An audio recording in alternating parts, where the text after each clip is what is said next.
So hello my dear students, how are you? I hope all you are fine and doing well. So आज से हम लोग आपके minor elective जो subject था बिजनेस कम्युनिकेशन, उसकी क्लास को शुरू करने वाले हैं।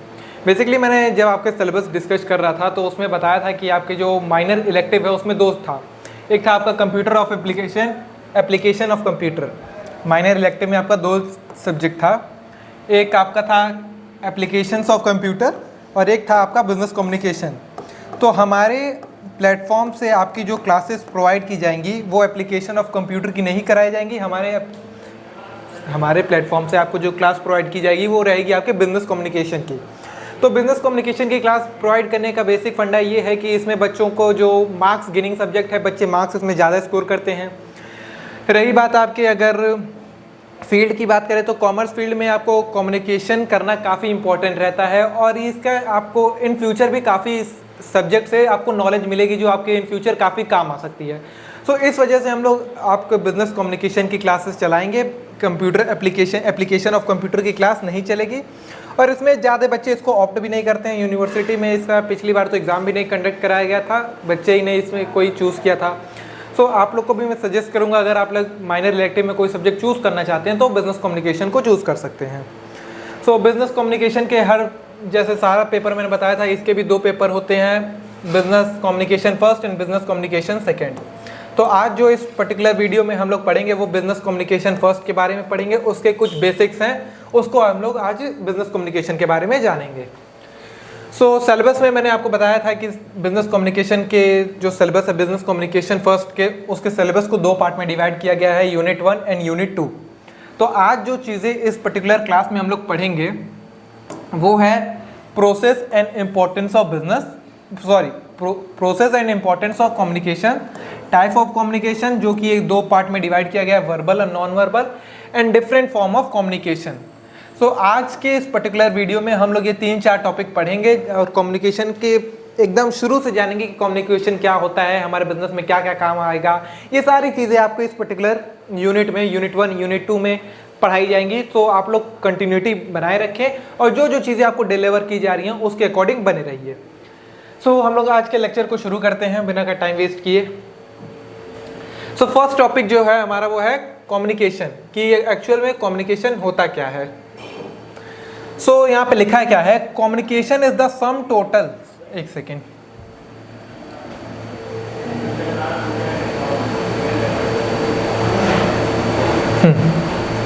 सो लिखा गया है communication is the sum total of all thing one person do to create understanding in the mind of another. मतलब एक आदमी दूसरे आदमी के दिमाग में अपने विचार को पहुंचाने के लिए वो जो भी चीज़ें हरकत करता है वो आपके कम्युनिकेशन का पार्ट होती हैं।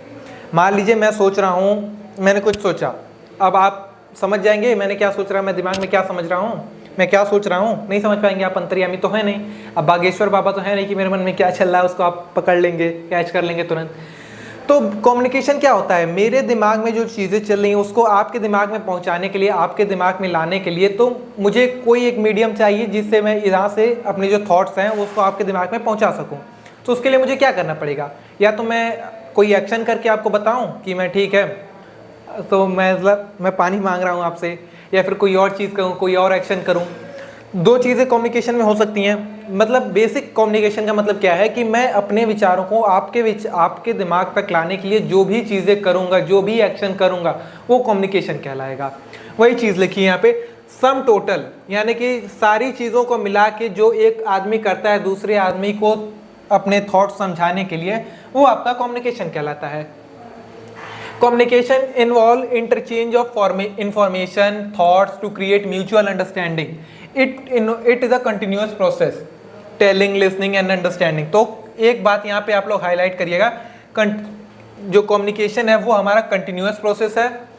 और ये क्यों किया जाता है, अपने जो विचार हैं, अपने जो थॉट्स हैं वो दूसरों के मन में लाने के लिए, उनको समझाने के लिए हम लोग जिस प्रोसेस का यूज़ करते हैं वो होता है हमारा कम्युनिकेशन। इतनी बात आपको समझ आ गई? ठीक है। कम्युनिकेशन कंटिन्यूअस प्रोसेस कैसे है, हम अपने विचार आपको समझाएंगे। हम अपने पहले कोई आइडिया आया मेरे दिमाग में, ठीक है, उसको हम असाइन करेंगे कि वो मैं आप तक कैसे पहुंचा सकता हूं, ठीक है। मैं असाइन करूंगा, अपने दिमाग में इंकोड करूंगा, फिर उसके बाद मैं या तो बोल के या तो लिख के आप तक पहुंचाऊंगा। आप अपने दिमाग में फिर उसको डिकोड करोगे कि हाँ इन्होंने जो मैसेज भेजा है वो क्या भेजा है, फिर डिकोड करने के बाद आप उसका फीडबैक मुझे दोगे। तो ये जब पूरा कंप्लीट प्रोसेस हो जाता है, हमारे दिमाग से आइडिया आपके दिमाग में गया, फिर आप उस पर फीडबैक जब कह रहे हो, तो ये कंप्लीट कम्युनिकेशन प्रोसेस होता है। कम्युनिकेशन प्रोसेस कौन सा होता है? कंटिन्यूअस प्रोसेस रहता है, ये हमेशा चलते रहेगा। मैं आपको आइडिया दूँ, मेरे दिमाग में आइडिया आया, आपको बताया, आप उस पर एक्शन किए, फीडबैक दिए, तो कंटिन्यूअस प्रोसेस की तरह ये जो कम्युनिकेशन है वो कंटिन्यूअस प्रोसेस है, वो हमेशा एक साइकिल की तरह चलता रहता है। यहाँ पे मेरे आइडिया आया, मैंने आपको भेजा, आप यहाँ पे उसको समझे और फिर वो आइडिया आप उससे फीडबैक मुझे दे दिया, तो ये हो गया आपका कंटिन्यूअस प्रोसेस। मतलब कंटिन्यूअस प्रोसेस है बेसिकली मतलब ये है कि जो कम्युनिकेशन प्रोसेस है वो रुकता नहीं है, वो चलता रहता है। The definition reveals the following feature. तो ये जो डिफिनेशन थी कम्युनिकेशन की, इसके हमें 3-4 चीज़ें जो प्रमुख चीज़ें पता चलती है कम्युनिकेशन के बारे में, वहाँ पे लिस्टेड है। इसको हम लोग रीड करते हैं बारी बारी। Communication involve exchange of fact and thought from one person to another. तो कम्युनिकेशन जो है वो आइडियाज़ का, थॉट्स का एक्सचेंज कराता है एक पर्सन से दूसरे पर्सन के बीच में। जो मैं बोल रहा हूँ अगर आपको नोट करना है तो आप लोग नोट भी करते रहिए, मैं स्क्रीन से हट जा रहा हूँ, अगर आपको स्क्रीनशॉट लेना है तो स्क्रीनशॉट भी ले सकते हैं, नोट कर सकते हैं इसको। तो कम्युनिकेशन प्रोसेस क्या है? आइडियाज़ का, थॉट्स का, या फिर जो भी आइडिया या फैक्ट आ रहा है उसको एक पर्सन से दूसरे पर्सन तक ले जाने तक के प्रोसेस को हम लोग कम्युनिकेशन प्रोसेस करते हैं। इसमें कम्युनिकेशन प्रोसेस में 2 आदमियों की रिक्वायरमेंट ज़रूर रहेगी, एक अकेला आदमी कम्युनिकेशन नहीं कर सकता। जब भी कम्युनिकेशन प्रोसेस होगा वहाँ पे एक से अधिक आदमी अवेलेबल होंगे ही। अगर मैं यहाँ पे हूँ तो मैं अगर कम्युनिकेट कर रहा हूँ, आप चीज़ें देखेंगे, आप वीडियो देखेंगे, आपको समझ में आएगा। लेकिन अगर मैं वीडियो बना दूं और किसी को समझ मतलब कोई देखे ही ना, तो वो कम्युनिकेशन पूरा हो पाएगा? नहीं हो पाएगा, क्योंकि जहाँ से मैं यहाँ पे अपनी आइडिया भेज रहा हूँ वहाँ पे कोई रिसीवर नहीं है। सेंडर जो मैसेज भेजे वो सेंडर, और रिसीवर जो मैसेज को रिसीव करे। तो अगर मैं मैसेज भेज दूँ और कोई रिसीव ही करने वाला नहीं रहे तो कम्युनिकेशन प्रोसेस कंप्लीट हो पाएगा? नहीं हो पाएगा। तो ये इनकम्प्लीट प्रोसेस रहेगा। तो एक बात यहाँ से निकलती है कि कम्युनिकेशन प्रोसेस में 2 लोगों की रिक्वायरमेंट रहती है। अगली बात पढ़ते हैं। It is a two way process. वही मैंने बताया 2-वे प्रोसेस है। अगर कोई message involve sending a message and receiving the reaction of message, यानी कि अगर मैं मैसेज भेज रहा हूँ तो उसके रिटर्न में मैं चाहूँगा कि आप कुछ अपना फीडबैक भी प्रदान करें। जैसे आप लोग कमेंट सेक्शन में फीडबैक प्रदान करेंगे या कुछ चीज़ें समझ में आई या नहीं आई। कम्युनिकेशन कंटिन्यूअस प्रोसेस होता है। मैंने आपको बताया कि कम्युनिकेशन जो है वो कंटिन्यूअस प्रोसेस है, यानी कि अगर मैं आइडिया आपको दिया, मेरे दिमाग में आइडिया आया, मैंने उसको विचारों से आपको तक पहुंचाया, फिर उसके बाद आप अपना उस पर फीडबैक प्रोवाइड करेंगे कि हाँ ये चीज़ें थी, आप ऐसा ऐसा कह रहे थे, तो उसके रिटर्न में मैंने ये चीज़ें आपको बता दी। तो ये एक कंटिन्यूअस प्रोसेस है। It is pervasive function perform at all level of management. तो जो कम्युनिकेशन है वो मैनेजमेंट के हर लेवल पे परफॉर्म की जाती है। अब हर लेवल पे परफॉर्म मैनेजमेंट ने ये क्या है, आप लोगों ने क्लास 12th में प्रिंसिपल्स ऑफ मैनेजमेंट में पढ़ा होगा 3 level of management, top level, middle level और एक था आपका 3rd level. Top level, middle level और सबऑर्डिनेट लेवल, मतलब 3rd लेवल जिसको हम लोग कहते हैं। उसमें क्या था, टॉप लेवल में जो भी हेड वेड थे वो लोग आते थे, इसमें वर्कर्स आते थे, और इसमें जो सबसे नीचे वाले लोग थे जो वर्कर क्लास के थे वो आते थे। तो ये कम्युनिकेशन प्रोसेस क्या है, ये हर स्टेज पे रिक्वायरमेंट है, चाहे आप टॉप लेवल पे हो काम कर रहे हो, मिडिल लेवल पे काम कर रहे हो या 3rd लेवल पे काम कर रहे हो, जहाँ भी आप काम कर रहे हो कम्युनिकेशन प्रोसेस आपको हर जगह हेल्पफुल रहती है और हर जगह उसका काम आपको पड़ेगा। It aims as creating mutual understanding. तो इसका एम क्या होता है, तो एक म्यूचुअल अंडरस्टैंडिंग को क्रिएट करना। तो ये कुछ बेसिक डिफिनेशंस थी आपके कम्युनिकेशन को लेकर के। आई होप आपको कम्युनिकेशन की जो डिफिनेशन है वो समझ में आई होगी। एक बार फिर रिवाइज करते हैं कम्युनिकेशन क्या होता है। तो कम्युनिकेशन कुछ नहीं होता है, बस अपने आइडियाज़ को दूसरों के दिमाग तक पहुंचाने का जो जरिया रहता है वो होता है कम्युनिकेशन। कम्युनिकेशन हमेशा 2 लोगों से मिलकर बनता है, एक अकेला आदमी कम्युनिकेट नहीं कर पाएगा। कम्युनिकेशन कंटिन्यूअस प्रोसेस है और कंटिन्यूअस 2-वे प्रोसेस है। 2-वे प्रोसेस मतलब अगर यहाँ से कोई भेज रहा है तो यहाँ से वो फीडबैक की भी उम्मीद करेगा कि यहाँ से उसको फीडबैक भी मिलेगा। अगर यहाँ से मैसेज जा रहा है तो यहाँ से वो फीडबैक की भी उम्मीद करेगा। आगे बढ़ते हैं। Communication process has the following element. अब कम्युनिकेशन प्रोसेस की बात करते हैं। अभी तक हमने समझा कि कम्युनिकेशन होता क्या था, अब बात करते हैं कम्युनिकेशन प्रोसेस की। तो कम्युनिकेशन प्रोसेस समझने से पहले उसके कुछ एलिमेंट है, उसको हम लोग देख लेते हैं कि ये एलिमेंट, इन एलिमेंट से मिलकर कम्युनिकेशन प्रोसेस आगे हम लोग डिस्कस करेंगे, ठीक है। तो कम्युनिकेशन प्रोसेस में सबसे पहला जो है वो है हमारा सेंडर। ये सबसे पहला एलिमेंट है किसी भी कम्युनिकेशन प्रोसेस का। कम्युनिकेशन प्रोसेस अगर हो रही है तो उसका सबसे पहला एलिमेंट कौन सा है? हमारा सेंडर है। सेंडर कौन? जो मैसेज को भेजता है। The person who intend to make contact with the objective of passing information ideas to other person is known as sender. यानी कि जो आदमी अपने आइडियाज, अपने थॉट्स को दूसरे आदमी तक पहुंचाना चाहता है वो कौन होता है? सेंडर होता है। आइडिया। अब दूसरा एलिमेंट है हमारा आइडिया कम्युनिकेशन प्रोसेस में। तो जो भी हमारे अंदर विचार आया है, जो भी हमारे अंदर थॉट आया है, जो भी हमारे अंदर फैक्ट है जिसको हम एक आदमी अपने दिमाग से दूसरे के पास पहुंचाना चाहते हैं, जिस आइडिया को, जिस थॉट को, जैसे मैं यहाँ पे आपको पढ़ा रहा हूँ, तो जो भी मेरे पास ज्ञान है मैं आपको तक देना चाहता हूँ, ये मेरे अंदर का क्या है? आइडिया है कि मैं आप तक डिलीवर करूँ, आपको चीज़ें समझ में आई, आप ज़्यादा से ज़्यादा स्कोर कर पाए। तो ये क्या है? आइडिया है। ठीक है। इनकोडिंग। मेरे दिमाग में कोई आइडिया आया तो मैं उसको इनकोड करूँगा, किस में? वर्ड्स में इनकोड करूंगा। किस में? वर्ड्स में इनकोड कर सकता हूं, सिंबल्स में इनकोड कर सकता हूं, जिससे आपको इजीली समझ में आ जाए। ठीक है। अब मेरे दिमाग में कोई आइडिया है तो मैं या तो उसको वर्बली आपको समझाऊंगा, या तो कुछ लिख के बताऊंगा, या तो किसी भी तरह मैं अपने किसी भी प्रोसेस के जरिए मैं अपने आइडिया को आपके तक पहुंचाऊंगा। ठीक है। तो एक तो पहले सेंडर जो मैसेज भेजता है, उसके बाद हमारा आइडिया, जो आइडिया हमारे दिमाग में है जिसको हम पहुंचाना चाहते हैं, जो हम सोचते हैं कि उसके पास पहुंच जाए, वो आइडिया हो गया। इनकोडिंग। अब हमारे अंदर आइडिया आ गया तो कुछ वर्ड से हम उसको रिप्रेजेंट करेंगे ना, किसी वर्ड्स में उसको रिप्रेजेंट करेंगे, तो हो गया हमारा इनकोडिंग।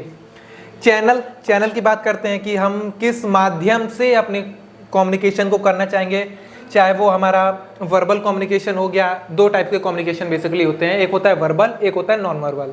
वर्बल कम्युनिकेशन जो हम बोल के बात करते हैं, जैसे मैं बोल रहा हूँ आप सुन रहे हैं, ये वर्बल कम्युनिकेशन हो गया। नॉन वर्बल, जैसे कि ये चीज़ें लिखी हैं, आप उसको पढ़ रहे हैं, अगर मैंने ये चीज़ें लिख दी, आप इसको पढ़ रहे हो, तो ये नॉन वर्बल हो गया, जहाँ पे शब्दों का यूज़ नहीं हो रहा है, बस रिटन डॉक्यूमेंट है, उसको कोई रीड करके कम्युनिकेट करने की कोशिश कर रहा है, तो वो नॉन वर्बल हो गया। जैसे आप व्हाट्सएप पे चैट करते हैं, वो जैसे आप व्हाट्सएप पे चैट करते हैं किसी के साथ, तो वो नॉन वर्बल कम्युनिकेशन है। अगर आप वॉइस मैसेज पे टैप करके मैसेज भेज रहे हैं या कम्युनिकेट करें किसी से, जैसे एग्जाम्पल की बात, कॉल पे अगर आप बात करते हैं तो वो वर्बल कम्युनिकेशन हो गया। आप व्हाट्सएप पे चैट करते हैं तो वो नॉन वर्बल कम्युनिकेशन है। रिसीवर कौन होता है? जो मैसेज को रिसीव करता है। आपने जो आइडिया भेजा, अब वो किसी के पास तो पहुंचेगा ही। जैसे मैंने यहाँ पे एक पर्सन ए है, एक पर्सन बी है, अगर ए पर्सन बी से कम्युनिकेट करना चाहता है तो कोई आइडिया भेजेगा, तो ये हो गया सेंडर, आइडिया हो गया। आइडिया जो भेज रहा था वो था दिमाग में, आइडिया इनकोड किया किसी वर्ड्स में, अब वो किसको भेजेगा? बी को। तो बी कौन है? रिसीवर। जिसके पास मैसेज जा रहा है वो रिसीवर है, जो मैसेज भेज रहा है वो कौन है? सेंडर है। अब फीडबैक। फीडबैक क्या होता है कि जो भी मैसेज उसको मिला है उसके रिटर्न में वो कुछ रिप्लाई करेगा, वो होता है फीडबैक। अब बी को मैसेज मिल गया, अब ए को उसके रिटर्न में बताएगा कि हाँ ऐसा है। जैसे ए था, ए ने कहा कि भाई बी मुझे प्यास लग रही है, मुझे पानी चाहिए। इसके दिमाग में आइडिया आया, ये इसको भेजा। अब बी को बता दिया कि हाँ भाई मुझे पानी चाहिए, मुझे प्यास लग रही है। बी क्या इससे बोलेगा? भाई तू खुद जाके उठ के ले ले, मैं कुछ काम कर रहा हूँ। तो ये इसने अपना फीडबैक इसको दे दिया कि क्या भाई मैं नहीं दे सकता, मैं काम कर रहा हूँ, मैं पढ़ रहा हूँ, या XYZ जो भी कुछ कर रहा हूँ। तो ये जो फीडबैक दिया, वो फीडबैक मतलब ये जो रिसीवर जो रिस्पॉन्स करता है मैसेज को लेकर के, वो होता है हमारा फीडबैक होता है। कम्युनिकेशन प्रोसेस की बात करते हैं। कम्युनिकेशन मैंने आपको बता दिया, कुछ एलिमेंट्स थे उसके, वो मैंने आपको समझा दिया कि कम्युनिकेशन प्रोसेस क्या था। कम्युनिकेशन प्रोसेस में एलिमेंट कौन कौन से थे वो मैंने आपको बता दिया कि एलिमेंट कौन कौन से थे आपके। जैसे सबसे पहला सेंडर, आइडिया, इनकोडिंग, फिर उसके बाद चैनल, उसके बाद रिसीवर, उसके बाद फीडबैक। 6 एलिमेंट थे आपके। अब क्या है देखिए, यहाँ से मान लीजिए ये पर्सन राम है, ठीक है। एक हम लोग हाइपोथेटिकल एग्जांपल लेके चलते हैं। ये हो गए हमारे श्याम, राम एंड श्याम, ठीक है। यहाँ पे मेरी फोटो है, इसको मत वो करिएगा। तो राम एंड श्याम आपके दो हाइपोथेटिकल एग्जांपल लेके चल रहा हूँ कम्युनिकेशन प्रोसेस आपको बेसिकली समझाने के लिए। इनके दिमाग में क्या आया? आइडिया, सॉरी एक सेकेंड,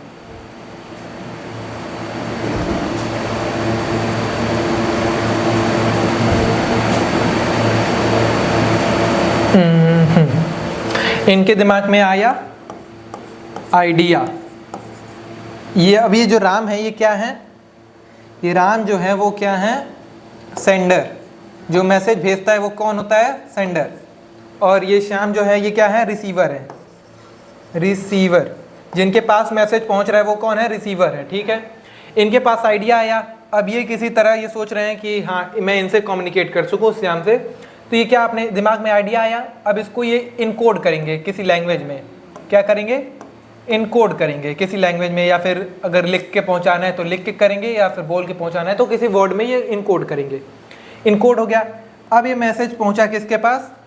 श्याम के पास। अब इनके पास ये मैसेज पहुंच गया, अब इस मैसेज को ये क्या करेंगे? डिकोड करेंगे।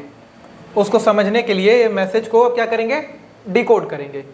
डिकोड करने के बाद ये अब मैसेज समझ गए, अब ये जो इनको मैसेज मिला है उसका कुछ तो ये रिप्लाई करेंगे, तो ये रिप्लाई में इनको क्या देंगे?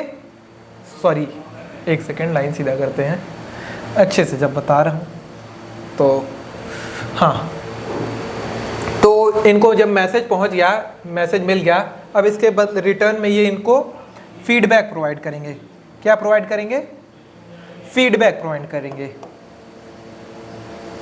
फीडबैक प्रोवाइड करेंगे। सो इस तरीके से हमारा कम्युनिकेशन प्रोसेस चलता है। ये सेंडर है, ये रिसीवर हैं, इनके मन में आइडिया आया, इसको इनकोड किए, मैसेज भेजे श्याम के पास, ये मैसेज को डिकोड किए, उसको समझे, फिर उसके बदले में ये इनको क्या प्रोवाइड कर दिए? फीडबैक प्रोवाइड कर दिए। सो ये था आपका कम्युनिकेशन प्रोसेस कैसे वर्क करता है उसको समझाने के लिए। बात करते हैं इंपॉर्टेंस ऑफ कम्युनिकेशन क्या है। अगर हम किसी लोगों से कम्युनिकेट कर पा रहे हैं तो उसका इंपॉर्टेंट क्या, उसके इंपॉर्टेंस क्या क्या हो सकते हैं? एक सेकेंड। हाँ, सो अगर हम अपनी चीज़ों को कम्युनिकेट कर पा रहे हैं, अपने थॉट्स को एक दूसरे तक पहुंचा पा रहे हैं, मैनेजमेंट में, बिजनेस, बेसिकली हम लोग बिजनेस में कम्युनिकेशन की बात कर रहे हैं, तो अगर हम कम्युनिकेशन कर पा रहे हैं तो वो उससे हमारे बिजनेस पे क्या क्या इम्पैक्ट पड़ेगा उसको हम लोग समझने की कोशिश करते हैं। सो अगर किसी ऑर्गेनाइजेशन में बढ़िया वो है क्या कम्युनिकेशन, तो उस कंपनी की इमेज काफ़ी अच्छी बन जाएगी। An effective system of communication play an important role in building harmonious relation with the trade union, consumer and government etc. अगर मान लीजिए बढ़िया कम्युनिकेशन है तो किसी भी कंपनी की अच्छी इमेज बनाएगा।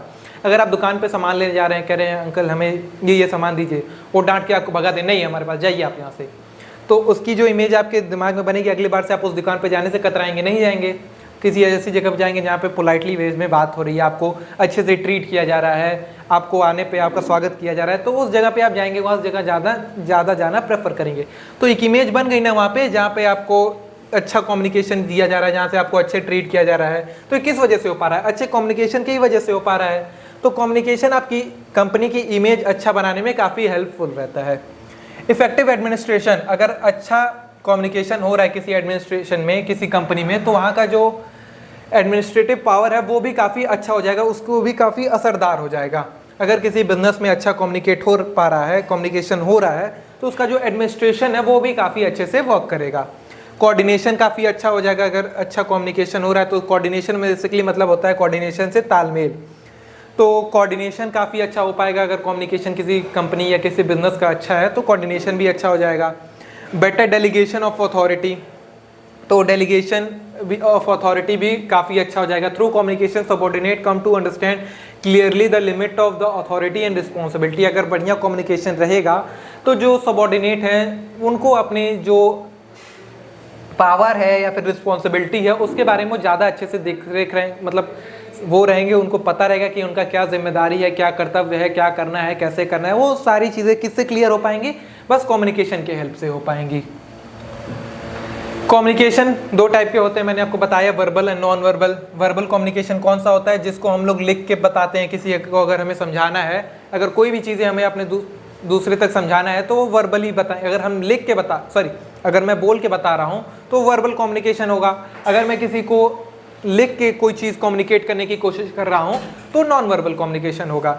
वर्बल कम्युनिकेशन के एग्जाम्पल, जैसे अगर मैं किसी को कॉल कर देता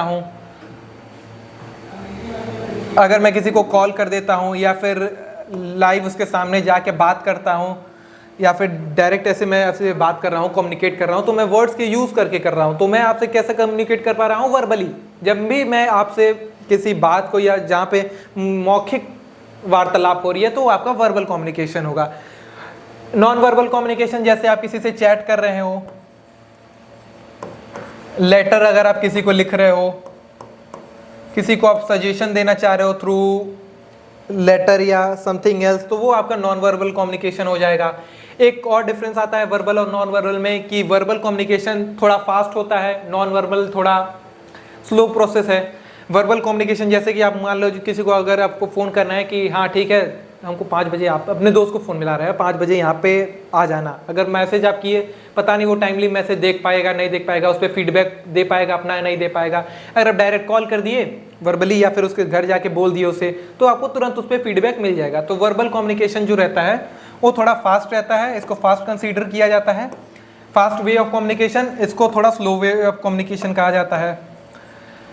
वर्बल कम्युनिकेशन आपका फॉर्मल कम्युनिकेशन होगा, नहीं सॉरी, वर्बल कम्युनिकेशन आपका नॉन फॉर्मल कम्युनिकेशन होगा, और जो आपका नॉन वर्बल कम्युनिकेशन है जिसको हम लोग लिख के बताते हैं वो थोड़ा फॉर्मल कम्युनिकेशन आपको कंसीडर किया जाता है। फॉर्मल और इनफॉर्मल क्या होता है इसको हम लोग आगे अभी डिस्कस करेंगे। तो आई होप आपको वर्बल कम्युनिकेशन और नॉन वर्बल कम्युनिकेशन के बारे में अच्छे से समझ आ गया। वर्बल कम्युनिकेशन जो चीज़ें हम बोल के बात करते हैं, जैसे हम बात कर रहे हैं किसी को फ़ोन मिला लिए, वॉइस मैसेज कर दिए, ये हो गया हमारा verbal communication. Non verbal communication अगर किसी को हम लेटर लिख रहे हैं, किसी को चैट कर रहे हैं किसी के साथ, या किसी को पत्र वत्र कुछ भी लिख रहे हैं, तो ये हमारा नॉन वर्बल कम्युनिकेशन। ये स्लो प्रोसेस है, ये फास्ट प्रोसेस है, ये informal communication, informal way of communication है, ये हमारा फॉर्मल वे ऑफ कम्युनिकेशन है। सो आगे बढ़ते हैं। आगे बढ़ने से पहले आपको हमारे सारथी बैच के बारे में बता देता हूँ। बेसिकली सारथी बैच आपके ही लिए लाया गया है, डीडीयू के जो फर्स्ट सेमेस्टर स्टूडेंट हैं उनके लिए लाया गया है। सारथी बैच में आपको जो भी हम पढ़ा रहे हैं, जो भी आपके स्टडी रिलेटेड मटेरियल्स हो सकते हैं, चाहे वो पीडीएफ हो, चाहे आपके पास्ट ईयर पेपर हो, पास्ट ईयर के सॉल्यूशंस हो, जो भी आपको स्टडी में आपको अच्छे मार्क्स लाने के लिए हेल्पफुल रिसोर्स हो सकते हैं, वो सारी चीज़ें आपको सारथी बैच में प्रोवाइड की जाएंगी। यहाँ आपके हर Saturday Sunday live doubt solving class conduct कराई जाएगी, आपको पीडीएफ प्रोवाइड किया जाएगा। अगर मैं कोई टॉपिक आज पढ़ाया तो उससे रिलेटेड आपके एग्जाम में जो जो क्वेश्चंस आए थे, चाहे पिछले 10-15 साल में जो भी क्वेश्चन आए हैं उस टॉपिक से, वो सारी चीज़ें आपको इस हमारे बैच जो सारथी बैच है इसमें मिल जाएगा। कोई अगर मैं आज टॉपिक पढ़ाया उसके बाद बैच में उससे रिलेटेड जो क्वेश्चन है, उसके पास्ट ईयर पेपर, उसके एक्सपेक्टेड पेपर्स, वो सारे उस क्वेश्चन आपको प्रोवाइड कर दिए जाएंगे। अगर हर लेक्चर के बाद आपको लाइव डाउट सॉल्विंग क्लास चलाई जाएगी, आपको past year paper, model paper, theory, जो भी आपको अच्छे मार्क्स लाने के लिए रिसोर्सेज आपको नीड रहेंगे, वो सारी चीज़ें आपको सारथी बैच में प्रोवाइड की जाएगी। इसका कॉस्ट मैं आपको बता दूं तो ये काफ़ी मिनिमम है, हर कोई अफोर्ड कर सकता है। ओनली एट ₹199 199 आपका जो मंथली रिचार्ज है उससे भी कम है। तो अगर आप सारथी बैच में इनरोल होना चाहते हैं तो ये काफ़ी, अगर आप हो सकते हो तो ये काफ़ी अच्छा आपके लिए बेनिफिशियल हो सकता है आपके मार्क्स को बढ़ाने के लिए। मेरा सजेशन रहेगा कि आप सभी लोग सारथी बैच को ज्वाइन करिए, ये काफ़ी आपके लिए हेल्पफुल रह सकता है। कम्युनिकेशन एंड इट्स चैनल, अभी मैंने बताया कि कम्युनिकेशन के 2 चैनल होते हैं बेसिकली। एक होता है आपका फॉर्मल एंड इनफॉर्मल कम्युनिकेशन, और दूसरा जो है वो आपका वर्टिकल एंड हॉरिजॉन्टल कम्युनिकेशन। अभी हम लोग इसको और डीपली समझेंगे कि ये फॉर्मल एंड इनफॉर्मल कम्युनिकेशन और वर्टिकल और हॉरिजॉन्टल कम्युनिकेशन क्या है।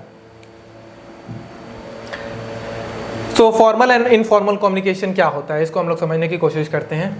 The formal channel is deliberately created officially prescribed path of flow of information between various position in the organization। Basically formal organization वो होता है जैसे मान लीजिए कि कोई अगर ऑफिसर है या फिर कोई भी अदर कोई रिस्पेक्टेड पोस्ट पे है, उन दोनों लोग के बीच में जो कम्युनिकेशन होगी वो फॉर्मल कम्युनिकेशन होगी। अगर हम किसी ऑफिस में जाके कोई बात कर रहे हैं, कोई मैनेजर अपने आपस में बात कर रहे हैं, कोई मैनेजर दूसरे, अगर सेल्स मैनेजर है और वो प्रोडक्शन मैनेजर से बात कर रहा है, तो उन दोनों लोगों के बीच में जो कम्युनिकेशन प्रोसेस होगा वो फॉर्मल कम्युनिकेशन होगा। उसकी थ्योरी कुछ लिखी है, इसको हम लोग रीड करते हैं। It is design to ensure that desired information flow smoothly and accurately to the specific point. The downward and upward communication between a superior and subordinate are implicit of formal communication. Formal structure, तो अगर कोई subordinate अगर कोई superior अपने subordinate से बात कर रहा है, तो ये कौन सा कम्युनिकेशन होगा यहाँ पे फॉर्मल कम्युनिकेशन होगा। In order to avoid delay in decision making, organization now permit lateral और horizontal communication. Formal communication is a systematic and permit and orderly flow of information. Last line जो है ये काफ़ी important है, आपकी definition पूरा sum up यहाँ पे कर दिया गया है। Formal communication is a systematic, ये वर्ड आप लोग अंडरलाइन कर लीजिए, systematic. Formal communication is a systematic and pyramid and orderly flow of information. यहाँ पे जो सूचना प्रदान की जा रही है वो 100% एक्यूरेसी के साथ प्रोवाइड की जाती है, उसमें कोई ऐसा नहीं रहता कि फॉल्ट रहता है कि जो बता दिए ऐसा है, गलत है या वो है। ये जो इन्फॉर्मेशन होती है बेसिकली रिटन फॉर्म में की जाती है और इसका जो अकाउंटेबल रहता है, अगर कोई मैसेज भेज दिया, अगर सेंडर ने कोई मैसेज भेजा रिसीवर को, तो उसके लिए अकाउंटेबल होगा, चाहे 3 साल बाद, चाहे 4 साल बाद, चाहे 5 साल बाद। इसका एक पूरा ऑफिस रिकॉर्ड रखा जाता है कि आपने उससे ये कहा था, ये चीज़ें हैं, और उसका पूरा प्रूफ रहता है। तो ये बेसिकली फॉर्मल कम्युनिकेशन में रहता है। इनफॉर्मल कम्युनिकेशन क्या होता है, जो आपस में दोस्त लोग बात करते हैं, या फिर कोई आपस में मैनेजर ही है अपने दोस्त से बात कर रहा है, या फिर आप अपने घर पे बात कर रहे हैं, किसी से अपने पेरेंट से बात कर रहे हैं, तो ये होता है आपका इनफॉर्मल कम्युनिकेशन। इनफॉर्मल कम्युनिकेशन क्या होता है? इनफॉर्मल कम्युनिकेशन का एक नाम से डिनोट किया गया है। इस पर आपको 1 मार्क का क्वेश्चन आपके एमसीक्यू पेपर में देखने को मिल जाएगा, ग्रेफाइन। इनफॉर्मल कम्युनिकेशन को ग्रेफाइन कहा जाता है। ग्रेफाइन क्यों कहा जाता है इसको समझते हैं। ग्रेफाइन इसी वजह से कहा जाता है, मान लीजिए कोई पर्सन ए है, इन्होंने कोई बात जानी, कोई आइडिया आया इनके पास, इन्होंने किसको दे दिया, वो आइडिया किसको पास किया, बी को। अब बी को ये बात पची नहीं, इन्होंने सी को बता दिया। अब सी को कोई बात ये नहीं अच्छी लगी, उन्होंने डी को बता दिया, ठीक है। डी ने किसको बता दिया, ई को बता दिया, ई ने बता दिया एफ को। अगर कोई भी चीज़ है, ऐसे कम्युनिकेशन जो इनफॉर्मल है वो ऐसे में चलती रहती है। अगर आप अपने दोस्त को कोई बात बताएंगे तो वो अपने दोस्त को बताएगा, फिर वो अपने दोस्त को बताएगा, तो वो फिर अपने दोस्त को बताएगा, तो ये ऐसे चलता रहता है। तो ये आप लोग देखेंगे, ये बेसिकली एक ग्रेप अंगूर का जो गुच्छा रहता है उसका शेप ले लिया है, तो इस वजह से इसको ग्रेफाइन कहा जाता है। इनफॉर्मल कम्युनिकेशन को ग्रेफाइन कहा गया है। Is the result of any official action but of operation of social force and workplace, while formal communication exists to meet the utilization need of organization. Formal communication is the method by which people carry on social and non-program activity within the formal structure. Non-informal communication is faster and more flexible. जो informal communication रहता है वो आपका ज़्यादा जल्दी move कर पाएगा rather than आपके फॉर्मल कम्युनिकेशन से। जैसे मैंने बताया, जो फॉर्मल कम्युनिकेशन रहती है उसमें आपको पूरा ध्यान रखना पड़ता है कि हाँ कुछ गलत ना हो जाए, कुछ जो मैं इन्फॉर्मेशन दे रहा हूँ वो गलत ना रहे, तो इसके बारे में आपको पूरी रिसर्च करनी पड़ेगी। जो आप चीज़ें बताने वाले हो किसी को, तो पूरी आपको पहले सही पता होनी चाहिए, तब आप दूसरे को बता सकते हो। तो इसके बारे में आपको रिसर्च करना पड़ेगा कि हाँ जो मैं बोल रहा हूँ सही है गलत है। तो ये फॉर्मल कम्युनिकेशन जो है इसको स्लो प्रोसेस कहा गया है, slow process of communication, slow process of communication. लेकिन वहीं जो आपका इनफॉर्मल कम्युनिकेशन है वो as compare to formal communication ये काफ़ी फास्ट होता है, जो इनफॉर्मल कम्युनिकेशन होता है। जैसे वो मैंने ग्रेफाइन वाला एग्जांपल दिया, तो आपको यहाँ से यहाँ तक इन्फॉर्मेशन पहुँचने में ज़्यादा टाइम नहीं लगेगा, ये तुरंत आगे आगे बढ़ता जाएगा और वो एट द लास्ट आदमी तक, लाइन में अगर कोई अंतिम आदमी भी खड़ा है तो वहाँ तक इन्फॉर्मेशन सर्कुलेट कर जाएगी। तो ये कुछ बेसिक डिफरेंस था फॉर्मल कम्युनिकेशन, इनफॉर्मल कम्युनिकेशन। आपको अगर नोट्स चाहिए तो आप सारथी बैच को हमारे टारगेट गुरुकुल ऐप को डाउनलोड कर लीजिए। सारथी बैच का जो मैंने आपको प्राइस बताया 199 जो मैंने प्राइस बताया सारथी बैच में, इसमें आप इनरोल हो जाइए। उसके बाद आपको सारे नोट्स, सारे पीडीएफ, सारी ई बुक्स आपको प्रोवाइड कर दी जाएंगी, जिसकी हेल्प से आप अपने एग्जाम में काफ़ी अच्छा स्कोर कर पाओगे।